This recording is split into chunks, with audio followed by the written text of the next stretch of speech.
자, 상상해 보십시오. 지금 이 순간 여러분의 주유소 계기판이 보입니다. 배럴당 67달러였던 국제 유가가 불과 열흘 만에 119달러를 찍었습니다. 41%가 넘는 폭등입니다. 서울 주유소에서는 휘발유 1리터에 2,896원을 받는 곳도 생겼습니다. 일주일 사이 17% 이상 뛰었습니다. 여러분은 이 숫자를 보고 믿으시겠습니까? 2026년 3월 중동에서 시작된 단 하나의 전쟁이 여러분의 장바구니를, 대출이자를, 그리고 노후 자산까지 흔들고 있습니다. 그런데 말입니다. 이게 단순히 기름값 오른 이야기로 끝나지 않는다는 게 문제입니다. 그런데 뚜껑을 열어보니 이건 유가 하나의 문제가 아니었습니다. 유가 상승, 인플레이션, 금리 인하 불가, 유동성 장세 종료, 주식 하락, 여러분 자산 감소. 이 도미노가 지금 막 첫 번째 패를 쓰러뜨렸습니다. 바로 여기서 소름 돋는 반전이 등장합니다. 트럼프 대통령은 이 전쟁을 4주에서 6주 안에 끝내려 했습니다. 중간 선거를 위해서였죠. 그런데 이란의 차기 최고 지도자 모주타파 하메네이는 선출 직후 계속 싸우겠다고 선언했습니다. 계획이 흐트러졌습니다. 그리고 그 여파가 지금 우리에게 오고 있습니다. 지금부터 낱낱이 파헤쳐드립니다. 중동 전쟁이 장기화되면 실물 경제의 경로가 어떻게 바뀌는가? 스태그플레이션은 진짜 오는가? 유동성 장세는 이제 끝난 것인가? 나스닥과 코스피는 어떻게 반응하는가? 그리고 여러분은 지금 무엇을 해야 하는가? 오늘 이 영상 하나로 모두 답해드립니다. 반갑습니다. 오늘의 경제뉴스입니다. 복잡한 경제를 가장 쉽고 빠르게 설명해드리겠습니다. 구독과 좋아요 부탁드리고요. 지금 바로 시작합니다.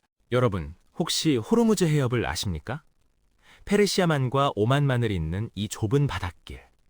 폭이 불과 33km에서 96km에 불과한 이곳으로 전 세계 석유 교역량의 20%가 지나갑니다. 하루 평균 1,400만 배럴. 세계 해상 원유 수출의 3분의 1이 이 길을 통해 흘러갑니다. 그리고 이 물량의 4분의 3이 한국, 중국, 인도, 일본으로 향합니다. 2026년 3월 미국과 이스라엘의 작전명 에픽 퓨리가 시작됐습니다. 이란 최고 지도자 하메네이가 사망했고 이란은 즉각 보복에 나섰습니다. 유조선 공격, 호르무즈 해협 사실상 봉쇄. 리스타드 에너지에 따르면 해협을 통과하는 유조선 운항은 사실상 중반 상태입니다. 결과는 즉각적이었습니다. WTI 원유 성물 가격은 2월 28일 배럴당 67달러에서 열흘 만에 119.48달러까지 치솟았습니다. 41% 폭등입니다.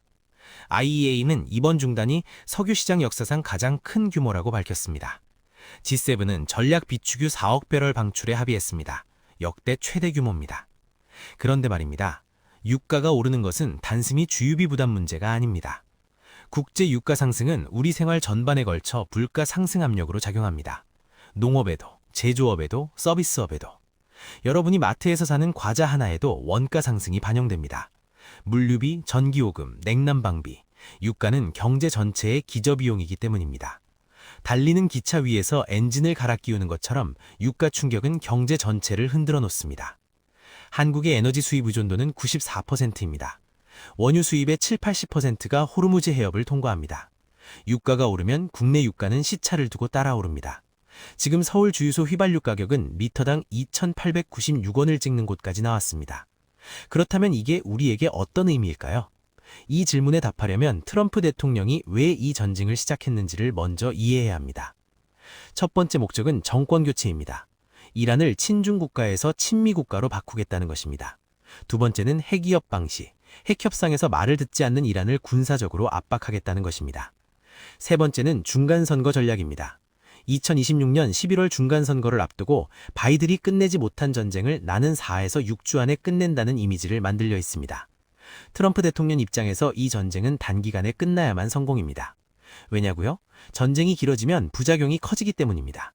그 부작용이 바로 유가 급등입니다.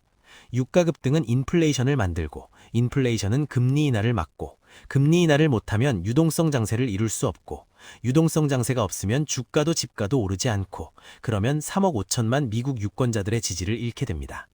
트럼프가 바이든을 공격했던 바로 그 무기, 인플레이션, 고금리, 전쟁을 스스로 만들게 되는 역설입니다. 그런데 분위기가 묘하게 바뀌기 시작했습니다. 이란의 새 최고 지도자 모즈타바 하메네이는 미국이 공격하지 않는다는 보장을 해야 휴전을 고려한다고 선언했습니다. 미국이 수용하기 어려운 조건입니다. 그리고 중국입니다. 이란에 무기를 지원하거나 이란 원유를 대거 수입해주는 방식으로 사실상 참전할 수 있습니다. 친미 전환을 막는 것이 중국의 이익이기 때문입니다. 계획이 흐트러집니다. 3월을 넘어 4월까지 전쟁이 이어질 가능성이 생겼습니다. 바로 여기서 소름 돋는 반전이 등장합니다. 스태그플레이션. 경제에서 가장 무서운 단어 중 하나입니다. 스태그플레이션은 경기 침체, 스태그네이션과 인플레이션, 이 동시에 발생하는 최악의 시나리오입니다. 보통 경제는 시소처럼 움직입니다. 경기가 좋으면 물가가 오르고, 경기가 나쁘면 물가가 내립니다. 그런데 스태그플레이션은 이 시소를 박살냅니다. 경기는 나쁜데 물가는 오릅니다. 왜냐고요?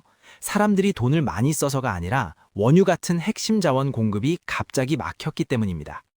이 상황이 왜 무서운지 아십니까?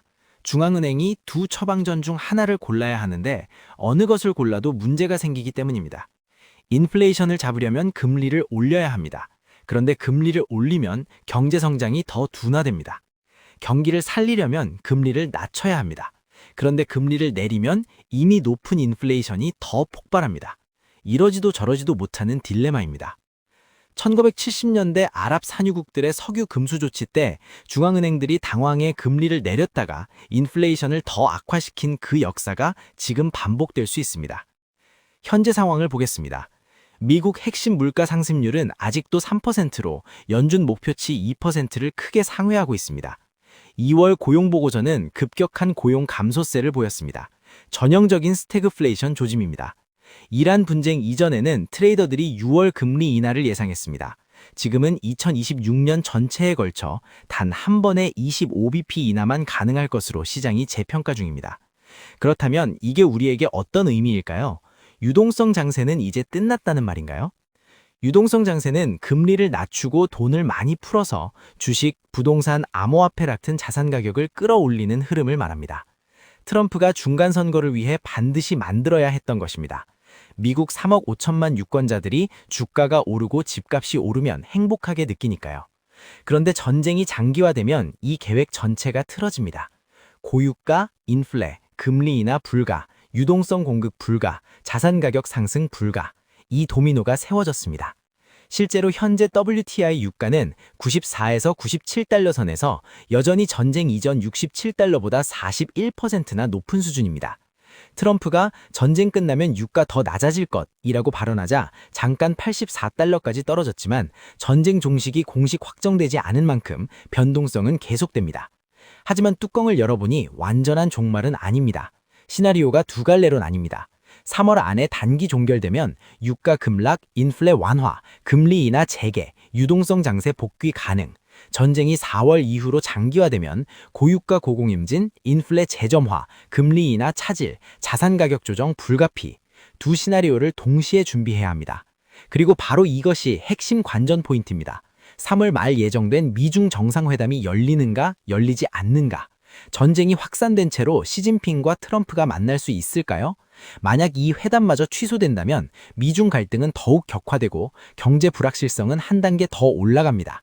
이 하나의 시그널이 2026년 경제 전체를 결정짓는 열쇠입니다. 지금부터 진짜 돈 되는 이야기를 해보겠습니다. 중동전쟁 장기화는 나스닥과 코스피에 어떤 영향을 미칠까요? 답은 양면적입니다. 나스닥의 경우 기술주 중심이라 유가 직접 영향은 제한적입니다. 그러나 금리 인하 기대가 꺾이면 성장주 밸류에이션이 흔들립니다. 실제로 최근 나스닥은 중동 긴장 고조 때마다 1~2%씩 하락하는 패턴을 보이고 있습니다. 하지만 역설적으로 에너지 섹터, 방산주, 정유주는 수혜를 받습니다. 코스피는 더 직접적입니다. 한국은 에너지의 94%를 수입합니다. 유가 상승은 수입 물가 상승, 제조업 원가 상승, 수출 가격 경쟁력 약화로 이어집니다. KDI는 2026년 한국 경제 성장률 전망을 1.9%로 제시했는데 이는 국제 유가 64달러를 전제로 한 수치입니다. 현재 브렌트유는 90달러를 이미 돌파했습니다. 성장 목표에 경고등이 켜졌습니다. 머니투데이에 따르면 한국에는 지금 3고 공포가 확산되고 있습니다. 고유가, 고환율, 고금리가 동시에 올 수 있다는 겁니다. 고유가는 수입 물가를 올리고 고환율은 수입 비용을 가중시키고 고금리는 기업 투자와 가계 소비를 모두 위축시킵니다. 그런데 말입니다. 위기 속에도 기회는 있습니다. 코스피에서 수혜를 받는 섹터가 있습니다. 조선주입니다. FLNG, FSRU, 수에즈막스급 유조선 관련 종목들이 유가 고공행지 수혜를 받을 수 있습니다. 한화오션, HD현대 등이 주목받는 이유입니다. 또한 신재생 에너지주입니다. 고유가 시대의 대체 에너지의 가치가 부각됩니다. 2차 전지주도 유사한 맥락입니다. 자, 이제 여러분의 지갑과 직결되는 핵심입니다.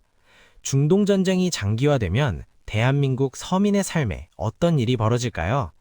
첫째, 물가가 오릅니다. KDI는 올해 소비자 물가 상승률을 2.1%로 전망했습니다.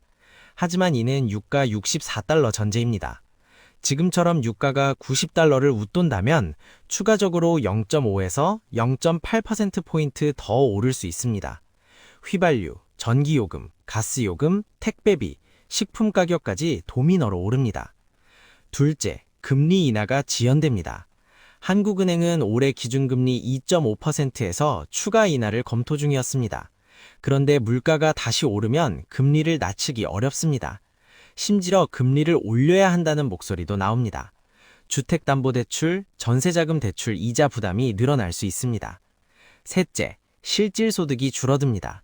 물가는 오르는데 소득은 그대로면 실질 구매력이 떨어집니다. 월급 통장에 찍히는 숫자는 각하도 살 수 있는 것은 줄어드는 겁니다. 이자 상환 부담까지 늘어나면 실질 가처분 소득은 더욱 감소합니다. 이것이 트럼프가 바이든을 공격했던 바로 그 프레임입니다. 전쟁, 인플레이션, 고금리로 미국 국민이 가난해졌다. 이제 트럼프 자신이 같은 처지가 될 수 있습니다. 그렇다면 이게 우리에게 어떤 의미일까요? 언제까지 지켜봐야 할까요? 3월이 핵심입니다. 미국의 원래 작전 계획은 4주에서 6주, 즉 3월 안에 마무리하는 것이었습니다. 이 계획이 유지되면 단기전으로 끝날 수 있습니다. 그러면 유가는 급락하고 경제 충격은 자본시장에 국한되며 실물 경제는 비교적 빠르게 회복할 수 있습니다. 하지만 3월을 넘어 4월까지 전쟁이 이어진다면 완전히 다른 시나리오가 펼쳐집니다. 4월에는 IMF 공식 경제 전망 보고서가 발표됩니다. 3월 말에는 OECD 경제 전망도 나옵니다. 전쟁이 지속된 채라면 이 기관들이 세계 경제 성장 전망치를 대폭 하향 조정할 것입니다. 그 숫자가 발표되는 순간 전 세계 자본시장이 일제히 반응합니다. 그리고 가장 결정적인 시그널이 있습니다. 3월 말 예정된 미중 정상회담입니다. 전쟁이 지속된 채로 이 회담이 예정대로 열린다면 어느 정도 협상의 여지가 있다는 신호입니다. 반대로 회담이 취소되거나 연기된다면 미중 갈등 심화, 추가 경제 불확실성 확대를 의미합니다. 이 회담 개최 여부 하나가 2026년 하반기 경제 경로를 결정짓는 단 하나의 가장 중요한 시그널입니다.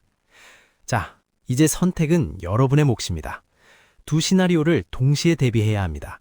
단기 종결 시나리오와 장기화 시나리오입니다. 단기 종결 시나리오라면 유가가 전쟁 이전 수준으로 빠르게 내려오기는 어렵다는 점을 기억하십시오.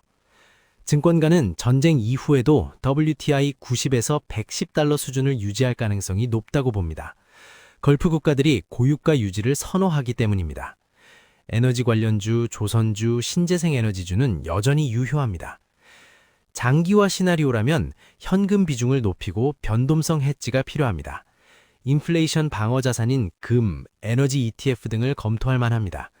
고금리 지속 가능성을 염두에 두고 변동금리 대출이 있다면 고정금리 전환을 고려하십시오.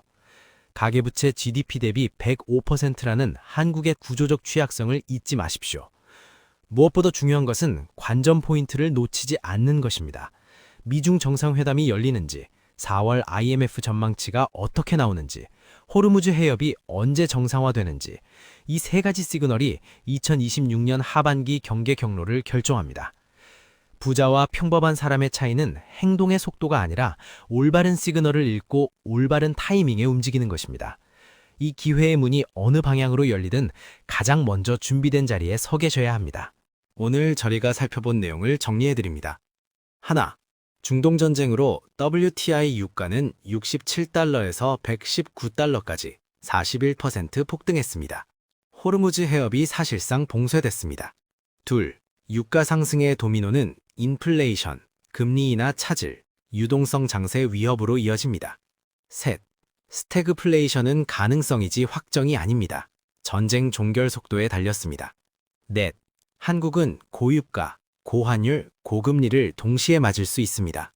KDI 성장률 전망 1.9%의 경고등이 켜졌습니다. 다섯, 관전 포인트는 딱 하나입니다. 3월 말 미중 정상회담이 열리는가, 열리지 않는가. 여러분에게 질문드립니다. 중동전쟁이 장기화된다면 여러분은 지금 어떤 자산을 늘리고 어떤 자산을 줄이시겠습니까? 댓글로 여러분의 생각을 남겨주세요. 선택은 여러분의 몫입니다. 위기 속에서 준비된 자만이 기회를 잡습니다. 다음 영상에서 또 만나요. 우리 다 같이 부자 됩시다. 구독과 좋아요 부탁드립니다. 오늘의 경제 뉴스였습니다.